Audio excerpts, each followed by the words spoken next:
En geno mara nyako Ramogi ni riyo makare odiechieng' mar tich abich tarik 6 dwe mar 12 2024 warwaki e weche manyien mag migago kowuok e Ramogi TV to mokwongo owinjane mago mawamiyo pek. Ema wang'ni bago nyasi ma joluo duto e piny mangima romoe mondo wago mbaka kaka pile. Chenro mar nyasi mar piny luo mabiro timore e kaunti ma Siaya koro ikruok mare oserumo. Kaunti ma Migori orwako welo mibiro dhial kaka nyinam e higa mar 2. Ji mamoko 2 oyudi kod midhusi mar mpox e kaunti ma Mombasa.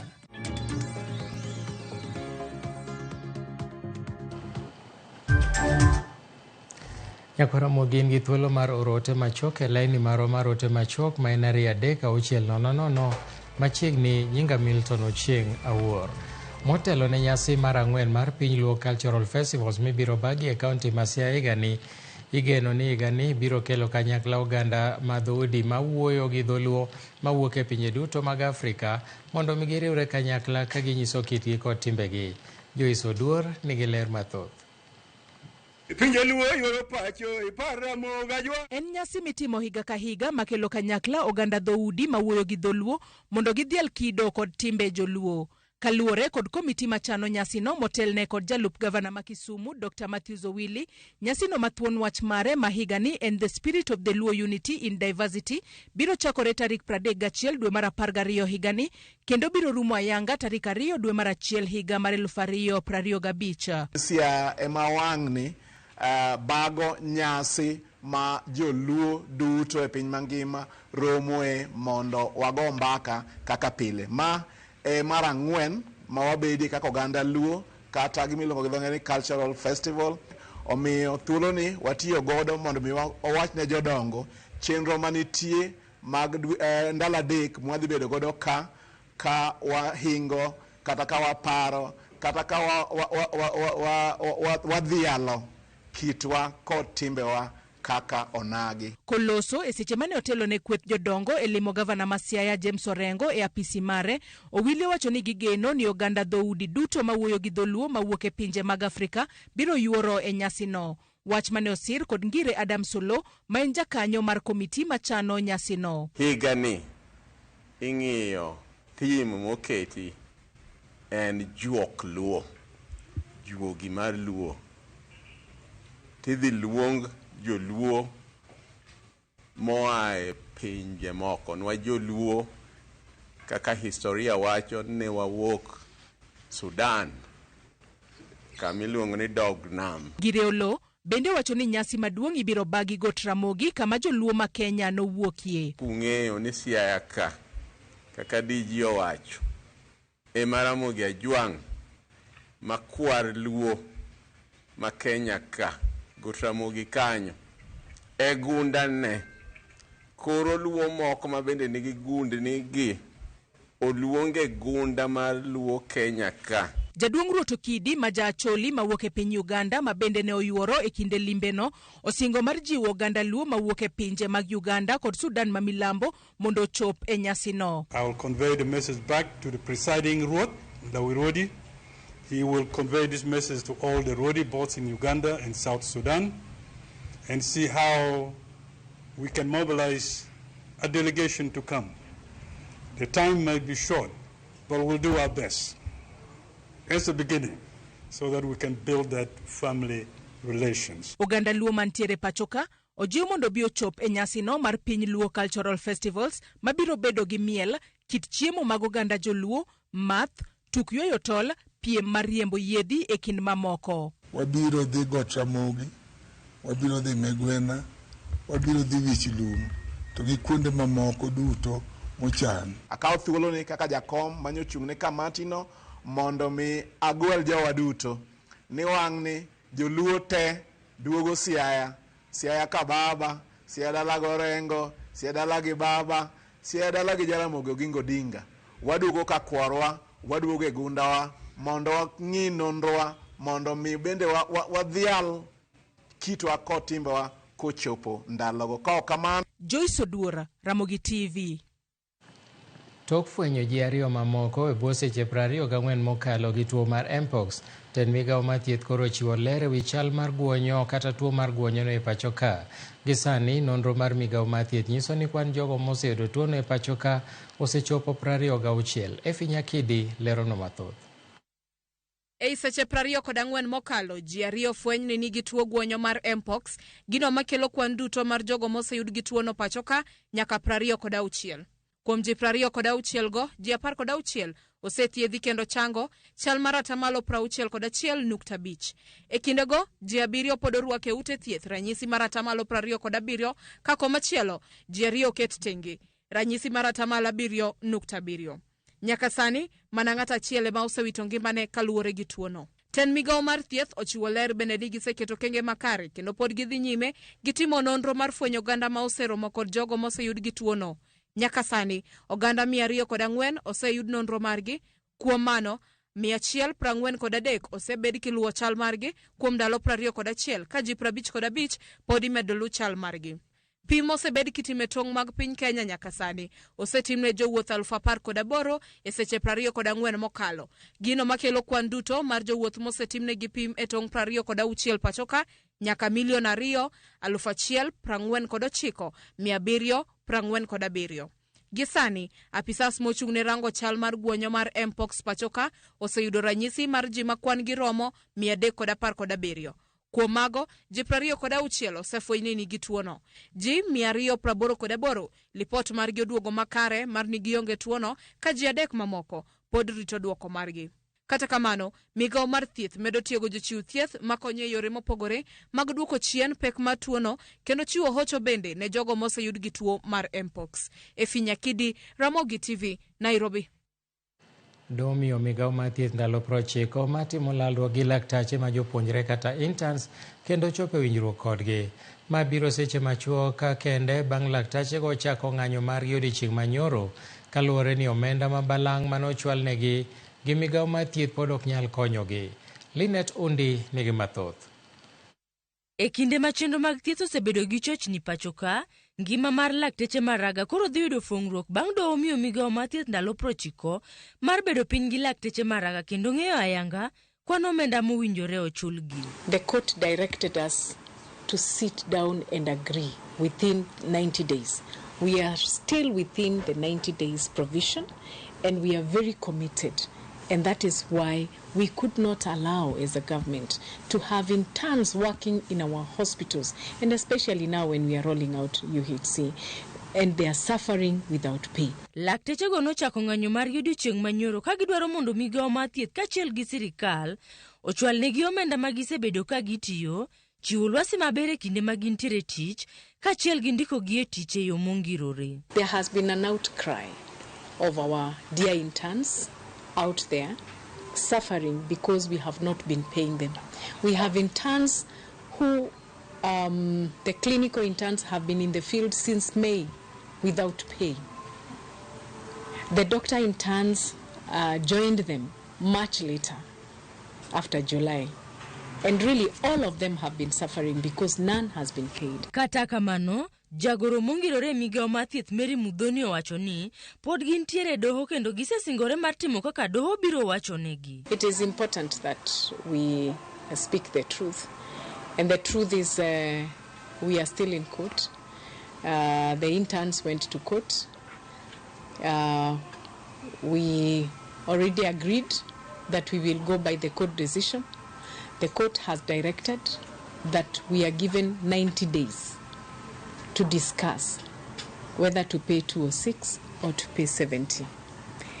And we are still within the 90 days. Mudhoni owacho ni gisechwalo omenda maromo $966 ne lakteche maraga, gino manyiso ni sirikal oseikore gi okenge mar neno ni onge chochni moro amora madhiro chenro mag thieth pacho ka. This week we have released the intern stipend as set by the SRC.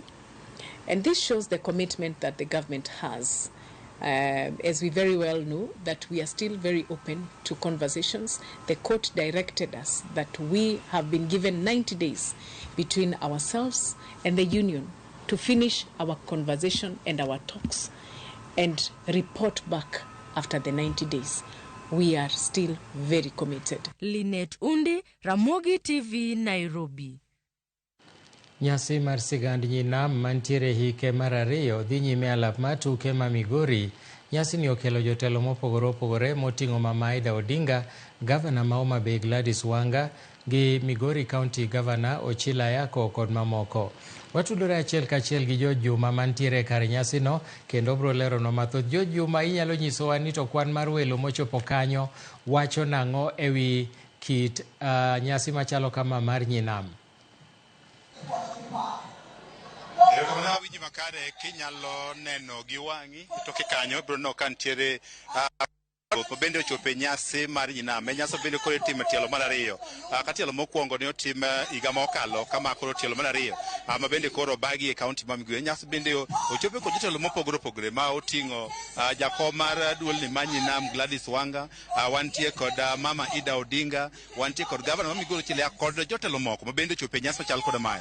En nyasi ma bende nyaka sani koro pong' kod mor. Ka bende king'iyo thoro maduong' ma bende koro en mar en mano mar kedo kod vidhieche 3 ma juko rawere manyiri ma idendo kaka triple threat moting'o kutego mag ayaki mako yie mondo kaachiel kod lwenjego mag kit chwech. Ka bende mane e thoro bende kod twak ne ka ahinya. Ka bende sama nitie kani antie kod apisa maduocho wechego mag kit chwech e kaunti ma Migori twago to e odiechieng' ma kawuono en ang'o malich ma bende koro wadhi timo e kedo kod midhieche 3 gi. To bende romo machal koda mae mar sigand nam mise mane kata pilas magi maduong' en mane ma bende koro gigeto chopo to ahinya e kind oganda luo.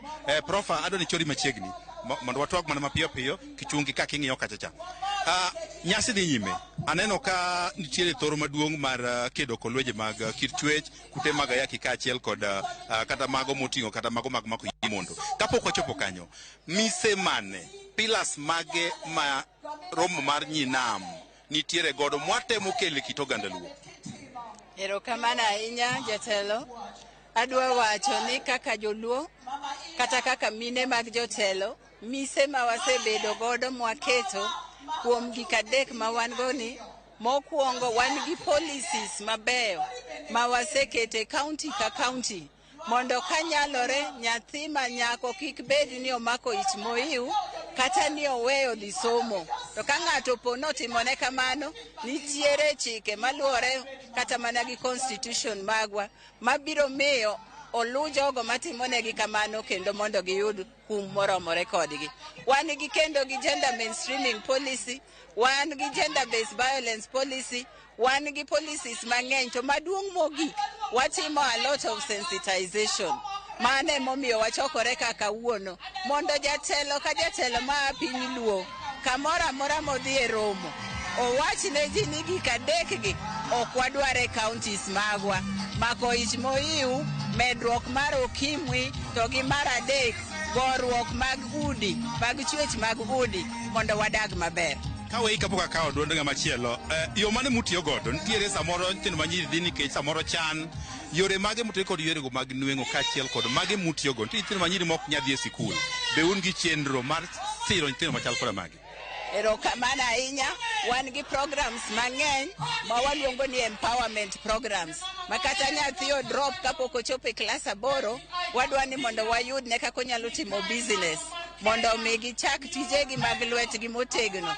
Kendo wan gi policies mabe wadwoko gi godo e skul mondo mi ka gidok e skul ginyalo somo e polytechnics, ginyalo somo e village polytechnics to gidok dala. To mar 3 nyathi ka nyathi moweyo skul nikech wach ich en amas ni nyaka odog mondo odhi kony. Omiyo wa sensitize mine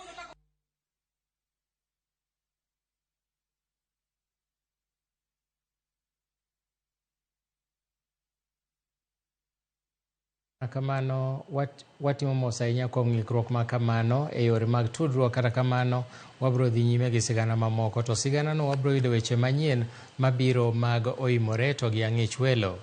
Ka wadhi nyime en ni jatend migawo mar pi e pacho ka Eric Muuga ne otelo ne chenro mar pith yien e bunge ma Lambwe mayudore ka chung' od bura ma Suba North kama ne okoni migawono biro neno ni kuonde ywayo koth duto kata water towers oriti e yo makare. Chenro mar pith yien e bungu malambwe mane otelie kod duol mochung' ne chenro mar keyo pi alwora mar nam Lolwe Lake Victoria Water Works Development Agency ne oweyo ka yiende tielo maromo 7,000 opidhi kaka achiel kuom okenge mar konyo medo kwan mar atamalo mar bunge e alworano. Jatend migawono nokoni chenro mar pith yien ma migawono timo e bunge mag piny owacho mopogore opogore biro konyo piny owacho e chopo lek mar bedo gi yiende maromo gana kata bilion 15 kochopo 2030. Show our support and boost the efforts in planting of trees in Lambu Forest. So this is a government directive, and it is also good for us, people in water, because planting of trees is ensuring that we have sustainable environments, we manage our water catchments, and apart from planting, we are requesting the department, the forestry ministry and department, to help in protecting these areas. Chakruok mar pi ae yien. To nikech wan watiyo weche mag pi, nyaka wapidh yien mondo wabed gi pi ma wanyalo pogo. Ung'eyo ni Homabay ka pige gi te wane mwagero gin koro gipoga poga. Pi ok wuok e tap. Pi wuok e kama yien nitie ma orit maber. Kanyo nitiere springs, kanyo pi wuoke. Kanyo ma pi ng'oke kadhi e aore ato dhi e tap. Koro miyo kaka Minister of Water, Sanitation and Irrigation waloso kabisa mondo kuonde ma pi wuoke olos maber mondo pi wuok ndalo mang'eny nyaka ji mabiro dak higni 50 mabiro biro nyuol higni 50 mabiro yudo pi. Counties ma par choka pod keto mwandu matin e timo dongruok ne jopiny. Maeri noyangore lipot manogol kod apisi mar controller mar budget ma bende wacho ni pesa mathoth pod iketo ne chulo osara kod tije mamoko mag apisi. Kaka Lydia Okeo leronwa, omenda manotigo de wuodhe mag jotije e thoth counties ma pachoka ni malo mohew kata mano motigo de chwalo dongruok kod ng'iewo yedhe e osiptande mag piny owacho. Budget ma county ma Nairobi hik omenda 2024-2025 ne siling bilion 43.56, siling bilion 14.26 ma en atamalo 33 mar omendano noket ne dongruok, siling bilion 29.3 en atamalo 67 noket ne chenro moko kod chudo mag county. Kata kamano, onge omenda mora mano oketi dongruok e county ma Nairobi. Omenda maromo siling bilion 2.57 no otigo gi apisa mag county e chulo jotije. Siling milion 142.49 ne otigo e tao chenro maggi. Siling milion 143.11 no otige e od bura mar county e chulo jotije. Eka siling milion 26.75 ne otige e tao chenro mag od bura mar county. Kuom thuolo mar dweche 3 mokwongo, County ma Nairobi noyudo omenda mar siling bilion 5.45, siling bilion 1.7 ne county no yudo kaoya e guch piny owacho mamalo, to siling bilion 2.24 ne ochoki kaka osuru. County ma Nairobi ne otiyo gi kwan omenda maromo siling bilion 2.72 ma en nus omenda duto man county ochoko e chulo jotije. Budget ma county ma Homabay e hik omenda 2024-2025 ne siling bilion 11.88, ka omenda maromo siling bilion 4.21 ma en atamalo 35 mar omendago noket ne dongruok, eka siling bilion 7.67 noket ne chudo kod chenro moko mag county. Kuom thuolo mar dweche 3 mokwongogo, county ma Homabay noyudo omenda maromo siling milion 982.3 mar tao chenro kod dongruok. Siling milion 699 ne oya kuom piny owacho mamalo, ka josir sirikal nochiwo siling milion 65.13. Choko mag osuru ne en siling milion 226.26. Omenda maromo siling milion 222 ne otige dongruok kod chenro mamoko, ka siling bilion 1.56 no otige de chulo jotije county. Budget ma county ma Kisumu hik omenda 2024-2025 ne siling bilion 15.30, ka omenda maromo siling bilion 5.03 ma en atamalo 33 mar omendago no oket ne dongruok, eka siling bilion 10.27 ma en atamalo 67 no oket ne chudo kod chenro moko mag county. County no noyudo pok mar omenda ka oya e piny owacho mamalo maromo siling milion 710.75, ka omenda mamoko manoya kuom sirikal kod riwruoge masiro dongruok e county ne en siling milion 11, ka county no nochoko omenda maromo siling milion 259.39 kaka osuru. Omenda maromo siling bilion 1.39 ne otige chulo jotije ka chenro mag tao sirikal ne omonyo milion 18. Budget ma kaunti ma Siaya hikomena kanario 24 na siling bilion 10.95. Omenda maromo siling bilion 4.87 manatamalo 45 mar omenda go noket ne dongruok. Siling bilion 6.07 manatamalo 56 noket ne chudo koche na moko mag kaunti. Kaunti ma Siaya noyudo omenda maromo siling bilion 2.47 mar tao chenro mag kaunti kod dongruok. Siling bilion 1.2 ne oya kuom piny owacho mamalo ka osuru mane gichoko ne oromo siling milion 140.42. Omenda maromo siling milion 475.36 ne otige dongruok. Siling milion 624.4 notige chulo jotije. Budget ma kaunti ma Migori hikomenda 2024-2025 na siling bilion 10.39. Ka omenda maromo siling bilion 3.44 manatamalo 33 mar omenda go noket ne dongruok ka siling bilion 6.95 manatamalo 67 noket ne chudo ko chenro moko mag kaunti. Kaunti ma Migori noyudo omenda maromo siling bilion 1.56 mar tao chenro mage. Siling milion 709.2 ne oya kuom piny owacho mamalo. Sirikal no chiwo omenda maromo siling milion 95.13 ka choko magusuru maromo siling milion 101.82. Siling milion 172.06 notige dongruok ka siling milion 583.84 notige chulo osach jotije. Riwruok mar Governors othegore gi report makamano kagiwacho ni kuom thuolo mar dweche 3 mokwongo majaga budget wacho no counties ne ok oyudo omenda mora ka oya ir piny owacho mamalo. Giwacho ni jaga budget ong'eyo maler midhiero ma counties osebedo godo, kendo kata mana deko mar chwalo omenda ne counties otenre bende gi apise owuon. Ewi wach moyangi ni gichuoga accounts mag bengi modhuro e counties, gilero ni onge kaka counties nyalo tiyo gi account achiel mar bengi kaluwore gi migepe modhuro mantiere counties. Lydia Okeyo, Ramogi TV. Erokamano inyako medo bero kodwa e weche manyien mag migago kapok ateri e yueyo. Aneno tema Tomo Goyasure wacho ni en kod Okoth Amoke gi Boniface Owino gineno Ramogi e yo makare, kaeto Mama Bill kod min Esther Kanika Bondo Nyasore School gin bende giwacho ni giyudowa e yo makare. Nyako Ramogi med mana kete kanyo, aduogo bang' thuolo machuok.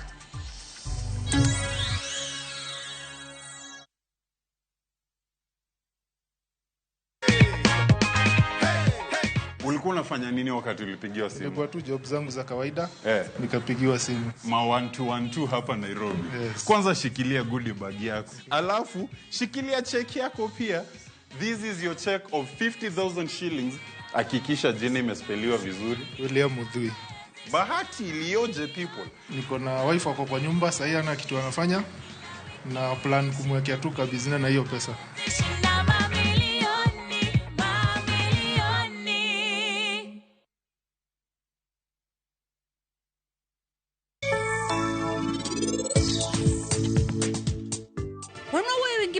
Bendi pare wingi mani. To kakoro gimaracho timi kama intiere no? Ingi kideu kata matin waya. Anayudo lipot moro hospitali odgi nimi. To lipot ni wacho maber ahinya.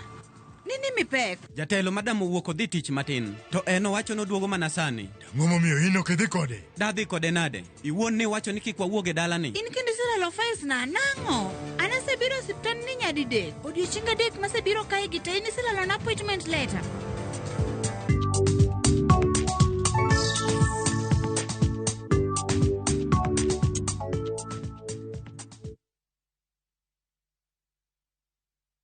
Of the festivities in Dubai na View Travel. Join our December 13th, 2024 fixed departure and enjoy an exciting half-day city tour, desert safari with dinner, Dow cruise, breakfast, round-trip flights, airport transfers and visa processing included. All these and more in 5 days starting from $1,055 USD per person sharing. Book now. Limited slots available. Visit viewtravel.com or call and WhatsApp 0703 254 254. View Travel. Dream. Explore. Discover.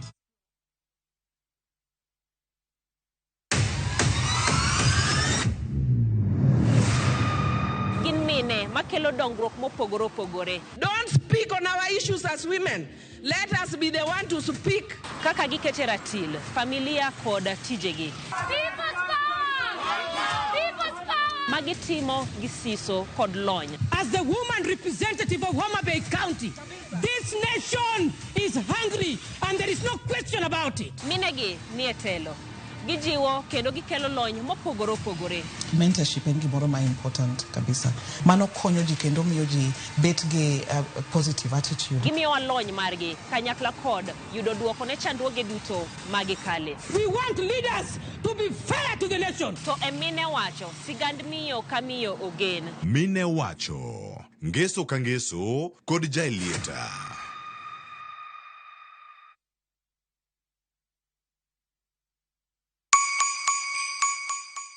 This holiday season, Citizen Duka na Quickmart tunakuletea mama mpenzi basket na deals kibao. Isitoshe, sasa unachagua kile unataka kurusha kwa basket yako. Zote kwa discounts no. Imagine sugar 2 kgs at 269 from 279. Chapati flour 2 kgs at 139 from 169. Cooking oil 3 liters at 899 from 1060. Basmati rice 2 kg at 699 from 767. 4-pack tissue white at 159 from 186. Bar soap 800 grams at 159 from 200. Dial *487*5# to select your item and buy straight from your phone. Once you receive your code, pick up your shopping from any Quickmart supermarket near you.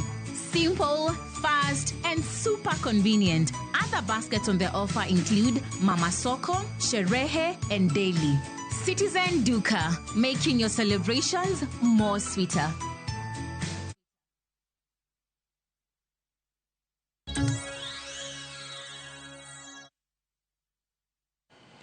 Machiegni kendo oganda jo Kenya imedo jiw mondo bede achiel kendo nyatudruok makare kimanyo thuolo mag tije. Magino yangi e kinde romo mano kelo kanyakla jolony e sectors mopogore opogore kaachiel gi ji mamanyo tije. Jatend migawo mar omenda John Badi ne ojiwo tudruok makare e kind oganda kod sirikal ma iri en romo manochan kod Lilian Ngala e bwo riwruok mar Lilian Ngala Network kendo ne gitiyo gi thuolo ma kamano mar jiwo ji masani yudo osimbe ma mbalariany kata graduation mondo mi obed moikore ne tije ka gidonjo e grube machalo gi mano mar Lilian Ngala Network. Jotelo mamoko manochopo e romono noting'o jalup gavana ma CBK Dr. Susan Koech, jaod bura ma Uriri Mark Nyamita e kind mamoko. In the networking space, how to network, to be held, to move up. It's also about your value. It's about your worth. For you to remain relevant in the networking space, you must have some value. I'm sure if we engage here and discuss, like we are discussing, and we will interact, and we will network, for that network, for that connection to continue, we mutually must appreciate each other. There must be value. One celebration mar first year anniversary wasabedo kwa timo romo moluore komiga chiel mosakalo from January nyaka kawuono December. Omiyo wan gi mor makende nikech wasaneno ber mar bedo e tudruok ni. Anyalo kono graduates te ma graduate sani igani kata mano kalo badi dwe ma kalo bende timo no graduate. Anyalo kono gini networking is a skill manyaka gi develop. Networking okinya bedo ni kia nikech CV okoromo kende. That coach, that maintain amanya kasiemni konyi ni ka nitie nafas moro, ka nitie ber moro, koro nyaki learn networking skill. Jodak ma Mogirango North e kaunti ma Nyamira mantiere lope e gwenge midhigerie ndach gach okolo mar SGR okwa mondo ikre gi obok magi mondo mi oket tich ma chulo gi omenda bedo mayot.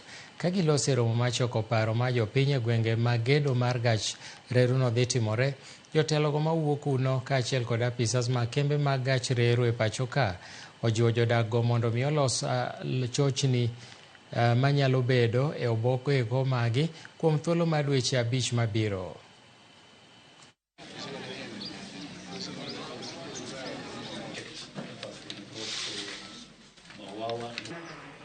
Huku tuko na freehold kwa mashamba yetu. Kuna station mbili, Sotik na Sondu. Even though that is a very small distance, we have 4.5, about 4.2 kilometers. At least mheshimiwa, tukipatiwa station hapo sitaona shida, kwa sababu tuko na matrucks hata zinakosa accident hapa sana. Instead of having those trucks coming to carry packed tea kutoka hapa kusafirisha, SGL can assist us. Challenge kubwa madam kwa shamba letu la eneo la Kisii ni mambo ya mashamba. Ukisema strictly utalipa watu wenye wako hai 3/4 utakuwa umepita through, hakuna mtu utalipa. Baadhi ya mashamba yetu ambazo hazina title kutokana na pengine familia kutokubaliana, nafikiri ofisi yetu itasaidia kuanzia kwa ofisi za chief hadi ofisi zetu, ndio tuhakikisha ya kuwa wale wanahitaji title deeds kufikia wakati wa compensation wao wamepata hizo stakabadhi. This is a big project. We really also wanted to take advantage so that tujue kama kuna njia tunaweza tukafaidika, kwa sababu tunajua hapa nyumbani ni mahali iko na a lot of potential in terms of agriculture, iko na a lot of potential. Tumekuwa tukipigana mambo ya airport, we have never succeeded, and we want to believe that we'll be able to benefit from this project. Riwruoge mopogore opogore mag oganda mawuok e kaunti ma Kilifi ochako donje kor gwenge ka gipuonjo mine kod nyiri e wi kedo gi lwenje ma kit chwech. Jogo nowuok e alwora ma Kaya, Mnarani to kod Old Ferry ne gitiyo thuolo ma kamano ma lero kit chwech mopogore, midhiero ma gikelo kod kaka ginyalo geng'ogi. Bende olernegi kaka ginyalo yudo kony e weche mag chik.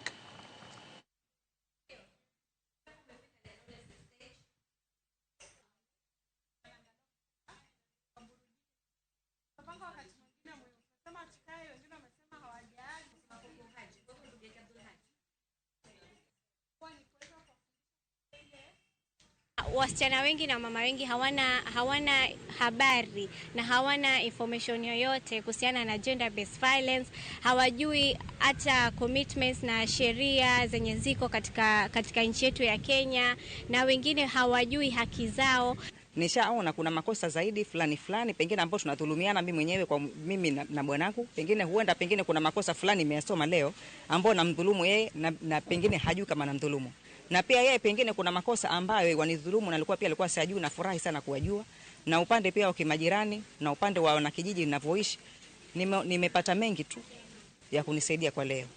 Na suluhu ni kwamba tuwe na coming together, tuwe tunaongea na watoto wetu, manake makosa mengi tukiangalia ni sisi wazazi ndio ambao tunachangia, haswa kutoongea ukweli, kuficha watoto wetu mambo mengi ambayo tungewajulisha sisi, si wapate kuyajua kupitia watu wa nje.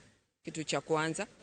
And then ya pili ni kwamba sisi pia nasi tukiwa tutakaa na hizi sheria zifuatiliwe na hawa wanaofanya vitengo hivi washikwe na wapate adhabu, pengine hii hali pia itapungua katika Kilifi County. Gweng' ma Makutani e kar chung' od bura ma Baringo South ong'ere gi monj ma kinde ka kinde ka ji mathoth kamoting'o mine, nyithindo gi jowuoth matiyo ga apaya mawuok Makutani kadhi Marigat osewito ngimagi. Kaka okang' mar loko gweng' ma Makutani, jodak oketo thenge lo maromo eka 13 mar bedo bungu mar sirikal kaka yo mar kedo gi nok mar arita. Bungono ibiro chiwne arita gobila mag bunge, kamano bende yorno makende mabiro riembo jo maundu makelo rochruok mar arita e alworano. Hii milima alikuwa ya wakora, lakini wakati hii forest tulipea forest, sisi kama community ya Jamus tumeamua kusema hii milima mahali wakora nakuja kuishi, alafu napanga mahali ya kutaka kuenda Arabal na Kapa, kutaka kuenda Kisirian ni hapa. Tukasema wacha tupee serikali hapa, askari akwe hapa, alafu nchi ya wakora asukue tena wakora napita hapa. Vijana wetu wameandikwa kama casuals kwa nursery, kwa scouts, rangers wameandikwa, so maboma wameanza kupata posho. Pale mbele 7 kilometers from here ukienda upande ya east tuko na kampi ya RDU na tuko na kambi ya GSU na tuko na station ya polisi. Hao wanafunga ile upande mwingine. Sisi tunafunga hapa na KDF wanafunga mbele. Kitu kama 6 km tena mbele yetu. Hiyo ndio imefanya usalama ya hii area imerudi jinsi ambavyo unaona saa hizi. Tielo maprochiko gabirio mag piem mag thum gi timbe oganda pachoka nochakore ayanga odiechieng' manyoro eka tiegruok mar tije lwedo ma Taita Taveta. Kanowuoyo gi jofwambo, jakom maduong' motelo ne chenro mag piem makama olero ni migawo mochung' ne piem gi tiyo kodgi mar nyayo timbe oganda kokalo yor mbui gi lony manyasani. Piem gi oywayo counties 25 kendo biro dhi nyime kuom ndalo 4 mabiro.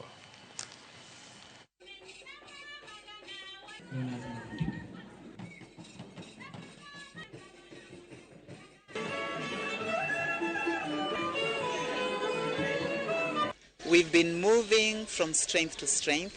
We've been diversifying in terms of the activities at the festival. We have been embracing technology. We have been embracing new artistic, artistic forms. We have been embracing more or less hybrid ways of expressing ourselves from a cultural perspective. Currently, we are over 25 counties which have already come to participate in this festival. The festival this year received 450 submissions in the film categories. So these include feature films, they include short films, they include reels, they include vodcasts, like all the new digital media platforms that we have. We feel this is important for our festival and for cultural practitioners because this is how we can best export what we call cultural and creative exports to the international community. Jagoro maduong' mar ODM Edwin Sifuna owuok tumosuo kod moko kuom jokanyo mag duond burano mowacho ni ok ochiwo luor ne duond burano kendo ne jopiny. E mbaka kod Ramogi TV, Sifuna olero ni jatend migawo mar mwandu manie bwolo Hassan Joho, nyawadgi mar teko kod mwandu Opiyo Wandayi kod jatend kweth manoke od bura Junet Mohamed nyaka bed motang' kod weche mawuok e dhogi ni mar weche magiwacho ok nyis mise mag ODM to bende wechego ok nyis chung' mar ODM. Walter Nyambaga nigi ler mathoth. Jana nimeongea hapa Taita Taveta, naona wengine wananirukia Junet kwa bana mdomo ni yangu. The good thing with mouth is that all of us have them. You have a mouth, I also have a mouth. An kod dhoga kenda biro wuoyo. Magi gin weche mawuok kuom jatend kweth manoke od bura Junet Mohamed kogolo chung' mare mar siro jatend piny William Ruto.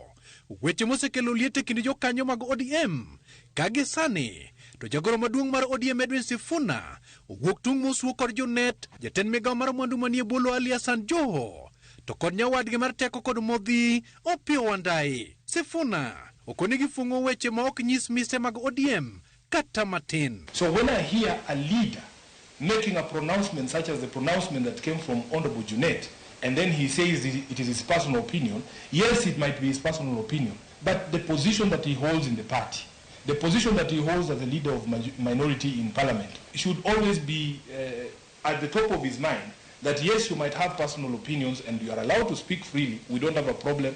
People might take it that that is the position of ODM. So it is my responsibility as a person who has been given instructions to protect the image of the party. Sifuna olero ni mise kod bidhruok maduong' bura mar ODM man kod ji milion mathoth ok nyal bedo ni ji moko sanja manie sirikal loselogi. Sifuna otelo ni jotelogo kosetimo mabeyo mademi ok sokwang'gi kendo duokogi opara. I must stand up and say what Honorable Junet is saying is not what we in ODM believe in. That is not who we are. We are the party that front-loads the interest of the people. So when he speaks like that, and it is good, he says it is his mouth, it is his siasa. When you hear a former deputy party leader of ODM saying that they are going to curtail online discourse and criticism directed at the government, my friend, I told you I learned from the best, Raila Odinga. Raila Odinga is the most insulted politician in Kenya. He has never once threatened anybody who criticized him. Wibuok moko ni okwero gik matimore gi sani kendo dhi ataro kod paro mawuok mag siro sirikal koyudo buok ni lemone no inyal yudhi. Sifuna okoni kuom higni 10 mosetie ODM en kod chir ni osetimo tich makare kendo chamo nyadhi. Kata kamano uyeni koponi soko sirikal kadhi ataro, kendo golo lole wang' jok madhi ataro, kadiponi ema nyalo milemo no dhi, to Raila Odinga mane omiye lemono biro wachone. My standing instructions from Raila Odinga is that we must maintain the identity of ODM.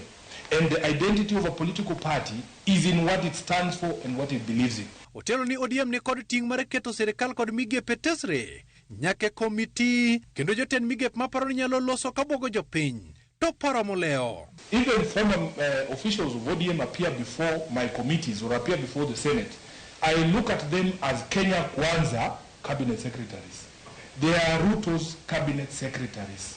They are not in government executing the manifesto of ODM. Seneta ma Nairobi no okoni kata odoko ni ODM otegno kamano, to jokanyo mag ODM manie telo nyaka par pachgi owuon to kod mano manywando kuku ODM. There is no enmity whatsoever, but what we have been asking ourselves, why is it only the cabinet secretary for energy who's talking about 2027?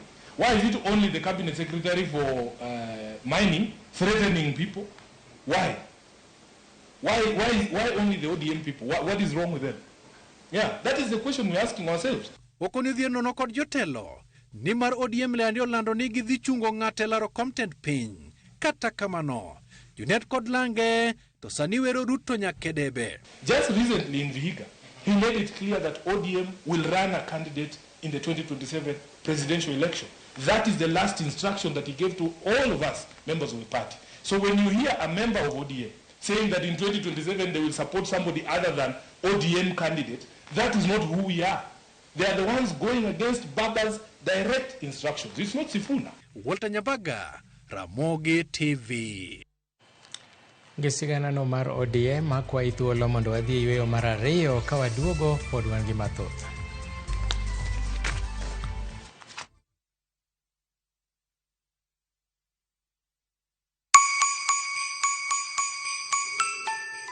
This Christmas, Mama Soko Basket is making your holiday shopping easy, healthy, and super affordable with fresh veggies you love. And the best part, you get to select the items that you want in your basket. Onions 1 kg at only 59 shillings, skuma wiki at just 20 shillings, spinach at just 20 shillings. But that's not all. There are other amazing baskets on offer this Christmas, like Mama Mpenzi basket for all your festive essentials, Sherehe basket to get the party started, daily basket for all your daily lunch offers.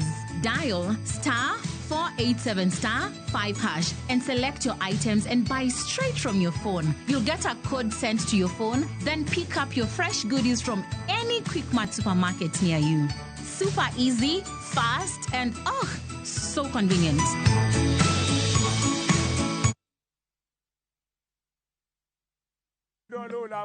Bed kodwa e wuodhni ka wanono kit timbe mag anyuolawa. Oyundi no neni en winyo mayot. Sama nodhi chiemo, ng'ama ok ohero tich matek. Koro nyako ringi kodhi chiemo. Ema nomiyo chake kamano. Gin kido mamiyo wabedo kaka joluo, sigendni mopogore opogore mag dhoudi mag luo. Chiro ma kiti pando chira. Gini dwa chako ndeti mos. Okelo ni ahonda. Dil majony. Weche mag luo mopogore opogore. Moro ka moro kuomgi nigi ranyisi mopogore opogore. Wuon magolo ng'ani ka wuongi watere wadhi gone dala. Koro telo gi le to gi gweno. 111 Lu chenro ni ngeso ka ngeso saa 1:45 otieno e Ramogi TV.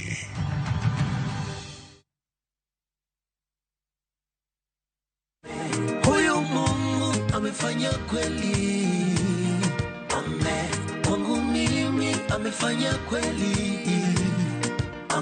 unaona kagari, mwanzoni siku. Kupata wimbo huu kama sikiza tune yako, bonyeza *811*381#. Sikiza na Citizen ni nyumbani kwa wasanii wote. Asante sana.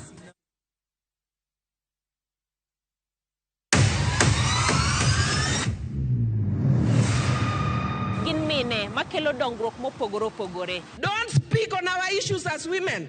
Let us be the one to speak kaka gikete ratil familia koda tijegi.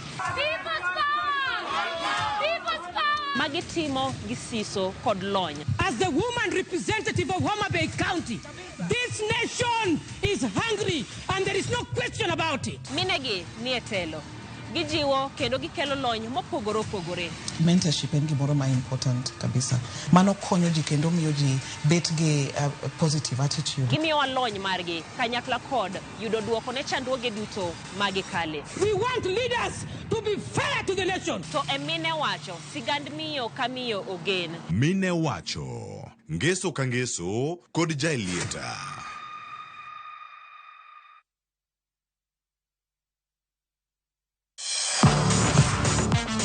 Ne thuolo mar yudo weche tuke duto nyaka mopondo. Mbaka makende mag jotugo kendo mag jomolony weche tuke. Can you believe it? Magite yudore chenro mar pau tuke. The 4.84 kilometers. Nonro matut kod gigo matimre manyien mag tuke duto mawuok e piny mangima. Tudri kodwa ngeso ka ngeso Ramogi TV. Kochakore saa 8 odiechieng' ka wami gik motimore pau tuke.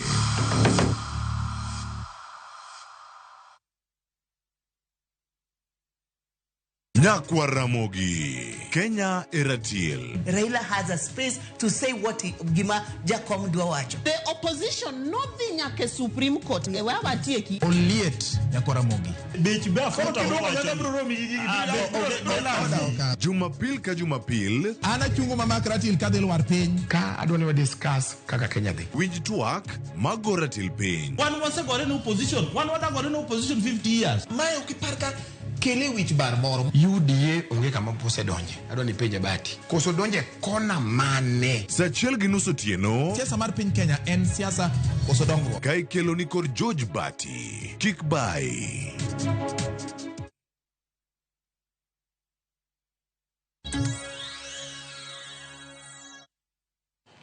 Machiegni kendo jatatije apisi mandiko kendo puodho duond buche ma siasa Anderitu omedo jiwo duond buche ma siasa ma pacho ka ni nyaka gilure gi dwaro mar chik madwani chiw thuolo mag telo ne ji man kod ng'ol, rowere kaachiel kod kit chwech mano chwo gi mine. Nderitu wacho ni en kinde ma lony manyasani nyaka ti godo e bero chenro ma kamago kaka Hilda Obuya leronwa. Ne en nyasi machiwo mich ne duond buche mosebedo kaluwore kod chike ma jiwo chiwo thuolo marome lemo mag telo ne chwo kod mine kata two-third gender rule. Anderitu ma en jatatije apisi mar puodho duond buche wacho ni duond buche duto nigi ting' mar chopo dwaro mar chikno. Inclusion forms one of the fundamental issues of participation, especially in governance and elections. When we talk about participation, we should always look at people from all sphere of life, from all demographics, and then when we look at a ballot paper, we should see all of them there. When we look at a political party, we should see all of those people in their voices, because democracy as its strongest is when every voice is heard and every citizen, regardless of their background, has a platform to participate. Nderitu wacho ni chenro mar ndiko duond buche manyien nyaka bi time yo ma omenyore gi dwaro mar neno ni kit chwech duto to kod ji mang'aw odew. We expect that we shall see political parties engaging the youth more, engaging women more, engaging people with disability more. As I conclude, tonight we celebrate achievement, but our work is far from being done. We have a lot of work to do to engage the population, especially for them to have a mind shift on inclusivity, and especially leadership of persons with disability, leadership of the youth, and leadership of women. Commissioner Maduol mochung' ne jiwo thuolo maromre ne kit chwech duto e pacho ka, Thomas Koyier, bende wacho ni yiero mabiro oko winjore owe oko jogo mang'aw. Our country and our citizens, in terms of electing people, did in providing opportunities for people with disability, women, and other marginalized groups.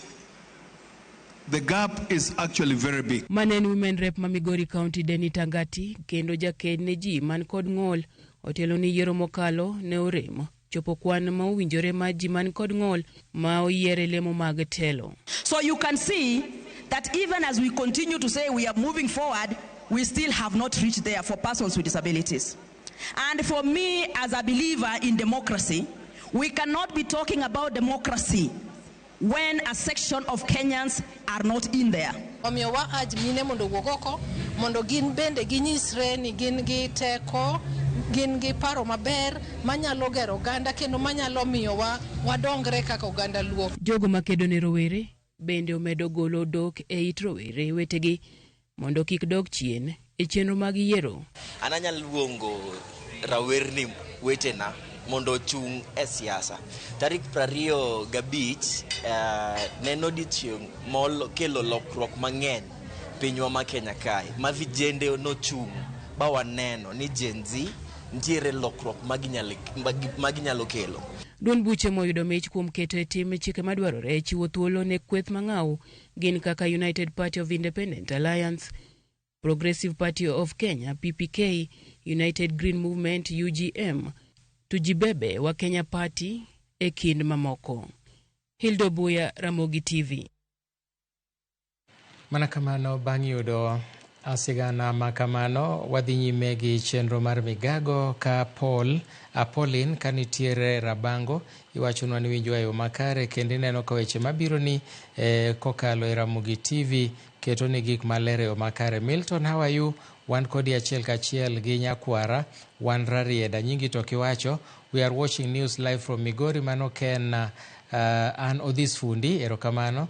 An Pastor Omondi Otiche marge monyinyore owacho ni an gi jaoda Sara Atieno gi Archbishop Odhiambo waneno weyo makare. Kaeto machielo bende wan ka aneno kondike monego dhi e redio. Warwako gimoro e nyasi mabiro Nusiaya. An Pastor Omondi Otiche mar game onyinyore kaachiel bende gi mamoko bende ote mamoko bende wacho ni Pastor Omondi Otiche inuori mang'eny sana. Apenjo ni aneno kondiko dholuo moko wanyasome e yamo. Kaeto bende aneno ka mto kubwa size ndogo mano jo Odundo kanitiere Lakisama. In bende wacho ni in kodwa yo makare kendo imedo mana dhach kodwa kineno weche manyien gi. Bishop James Ouka bende wacho ni nitiere Lakisama Nairobi. En bende wachonwa ni mit ahinya kaachiel gi Daktari Wilson Ochieng Owuor. Bende en bende wachonwa ni kowuok Kemrif kanyo gineno weche manyien e yo makare. Nyakwara Mogi pod wan kodi mathoth ka kendo wamedo. Apenjo kama ng'ato penjo moro matek mok wanyal duoko e yamo. Kaeto bende ote machielo en mar nyadendi moro ka ondiko nyinge ka to ondike maler kata kamano ok ochal na nying mar ng'at ma onego bed ni somo. En nying moro magala. Owacho ni Ramogi TV kelo ne weche manyien e yo makare maber kendo mapiyo piyo. Charles Odhiambo mar owacho ni Sinai Furniture en bende wacho ni mit mokalo kendo gimedo nenowa. Ka wadhi nyime ni kambi tudruok mar Safaricom dhi nyime gi safar mar sambaza furana Safaricom madhialo higni 24 nyaka ne chak chenro mage e pacho ka. Odiochieng' ma kawuono jodak ma Pipeline gi Kitengela e counties ma Nairobi gi Kajiado obedo gi thuolo mar yudo mich mopogore opogore. Wuodhno ma bende Safaricom omakore godo gi kambi mar Royal Media Services. Watudore gi jafwambo marwa Gatete Njoroge ma bende koro ketwa e ler. Labda Gatete ungetueleza mambo yamekuwa vipi kuanzia asubuhi mpaka sasa na msafara wa Safaricom?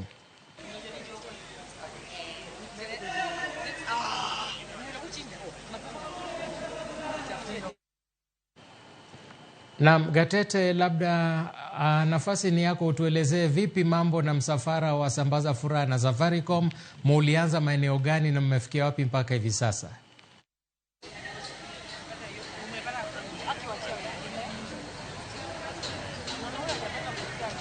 Tudruok podok nika. Naam, Gatete endelea. Mana kamano chalni tudruok podok nikare gi jafwambo marwa Gatete Njoroge. Safaricom umewasili pipeline. Hii ni baada ya kuzuru maeneo ya Chokaa, tukatembea pale maeneo ya Ruai, Githunguri, Utawala, na sasa tumefika pipeline. Hivi sasa msafara ukisimama katika uwanja wa Taj Mall, na kutoka hapa tutakuwa tukielekea katika eneo la Mlolongo, Athi River, Kitengela.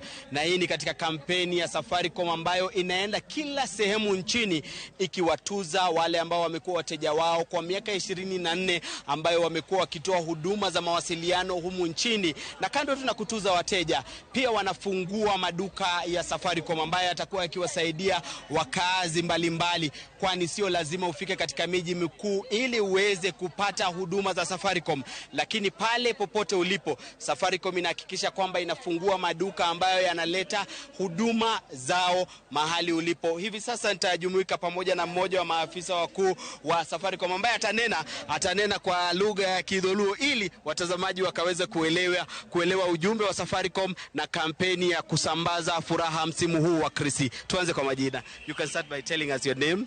Anyinga ilongoni Lucille Aveva, and Director Customer Obsession Safaricom. Manom means ni Safaricom ohero customers gi to wane ground sani sambaza in furaha. Wabiro gi jo tich ma Safaricom mang'eny, one everywhere. This is the 5th day, the 4th caravan ni wachwa tieko next week.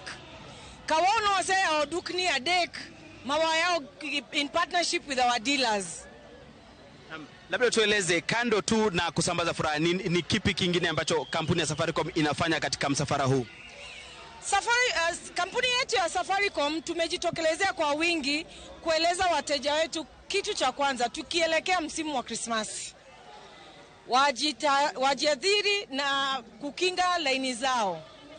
Na kwa sababu tuna wateja wa kila sehemu ya Kenya, nitaomba niongee kwa lugha ya Kiingereza ili ieleweke vizuri. So we'd like to appeal to our customers as we come towards the festive season to be very aware, and we are running a campaign called Jiulize. I was a victim actually on Friday. When you get a message or a call asking you to do A, B, C, D, E, Jiulize, je, hii ni con. So we are running that campaign. We are asking you to be safe, do not share your PIN, do not accept any call that tells you that they want to register your line afresh. Do not accept any call that tells you that they sent you M-Pesa falsely. Be very careful. The other thing we want to tell our dear customers, we are on the ground to sambaza furaha this festive season. We have also set up many medical camps because as we head towards the close of the year, we want to ensure that you're safe and you're well. Finally, we are bringing services closer to our customers. We've heard you.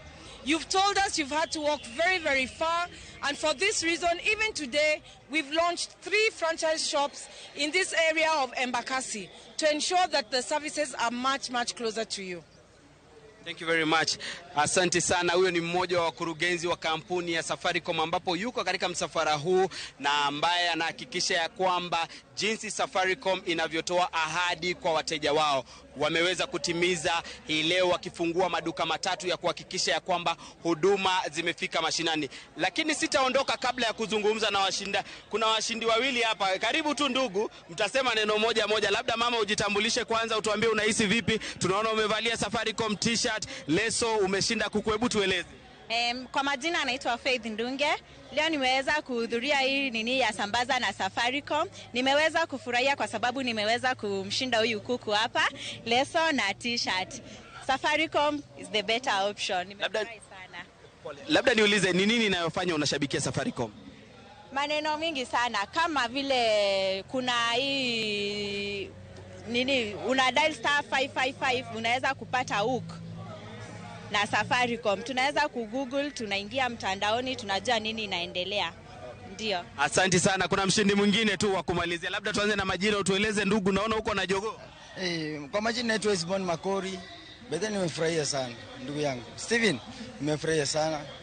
Asante sana kukuja Mkuruwanjenga hapa. Yaani pipeline. Yeah.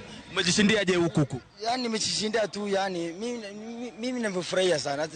Mimi Safaricom inanisaidia sana. Ni bundles. Naona bundles. ama 3 minutes. 3 minutes nisaidia sana. Free. Naona nikinunua ya mbao naongea 3 minutes, naona na nanunua ingine. Na napenda Safaricom sana. Akisibili leto Safaricom tupende naona tupende kutumia Safaricom. Asante sana. Huyo ni mmoja wa washindi, na hii ndio kampeni inayoendelea. Kila mtu anajipatia kuku, kuna wale wanajipatia kadi za simu, kuna wale wanajipatia mwavuli, kuna vitu tofauti ambayo Safaricom inasambaza, ikihakikisha ya kwamba msimu huu wa Krismasi Wakenya wameweza kufurahia kwa kupata zawadi kemkem. Pia kuna mbuzi ambaye ni wa Krisi, kwani huwezi kosa nyama wa msimu huu wa Krismasi. Kando tu na kutoa zawadi, pia tuna watangazaji wa stesheni za Royal Media Services ambao wameandamana na msafara huu na ambao wanatangamana na wasikilizaji na watazamaji wetu ili kuhakikisha ya kwamba wanapata ufahamu zaidi kuhusiana tu na masuala ya mawasiliano. Taarifa hiyo tutakutegemea sana kwa mengi zaidi ambazo tunaweza kuwapasha wasikilizaji wetu kwa taarifa za hapo baadaye. Manonega Tete Njoroge, manie wuoth mara sambaza furaha na Safaricom, komedo nyisowa kaka ji medo yudo mich mopogore opogore gi chenro mopogore opogore mag Safaricom. Nyako Ramogi, ka waduogo to wabiro kelonu weche tuke.